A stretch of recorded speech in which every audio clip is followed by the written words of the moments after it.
Oliver?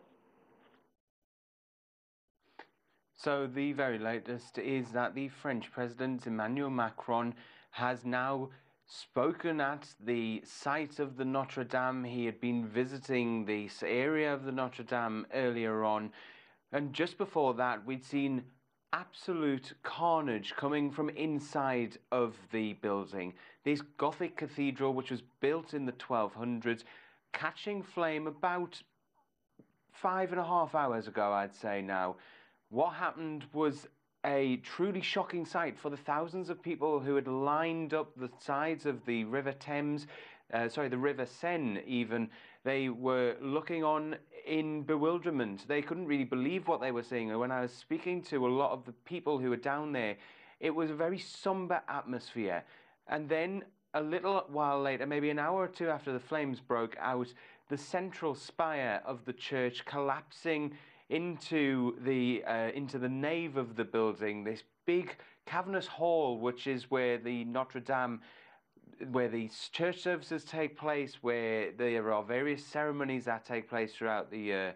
Now, throughout the evening, the flames have been pretty bad. The firefighters have been trying to damp down as much as possible to save parts of the buildings that they could. Now, we know that they have been able to save the bell towers, the two bell towers which sit either side of the main church hall area. And then, of course, as I was saying just a little while ago, French President Emmanuel Macron visiting the scene with a number of his ministers, the French Prime Minister as well. And he really was there as a leading figure, I would say, trying to steady the people of France in what is a very shocking time for them. And he had this message of hope for what he wants to see happen to the building in the very near future.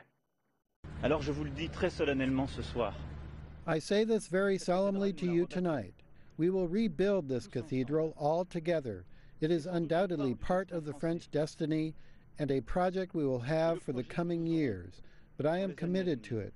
Starting tomorrow, a national subscription will be launched, and well beyond our borders we will appeal to the greatest talents, and there are many who will come to contribute and rebuild. We will rebuild Notre Dame because that's what the French expect, and because it is what our history deserves, because it's our deep destiny. Well, Oliver, around the world, people, of course, transfixed looking at their TVs. I can't imagine what it's like to see that in real life. I know it's early, but what are officials saying about any cause of this? Well, quite importantly, officials here are saying that they don't believe that this is an act of arson. They say that they believe this is an accident. What we do know is that there were some major renovations taking place on the roof and at the back of the Notre Dame. Now, only a week and a half ago, I was speaking to the president of the Friends of Notre Dame charity, which is in charge of trying to fundraise all of the money needed for these major renovations. And he told me that the roof and some of the support structures, some of the flying buttresses, as they're called, were at risk of collapse because acid rain over the years has actually caused some structural degradation to the Notre Dame. So they'd focused on the roof because this was one of the things that could have potentially fallen in. So we know that there was some reconstruction work which has taken place, but it is unknown whether it has been a workman's tool which had maybe been left on which caught alight. Maybe it was an electrical failure. We just do not know, but the thing that we do know is that the French prosecutor's office has launched an investigation to try and get to the bottom of exactly what has happened. And then, of course, those now calls that this Gothic monument, this huge cathedral, the heart of French Catholicism, will surely be rebuilt.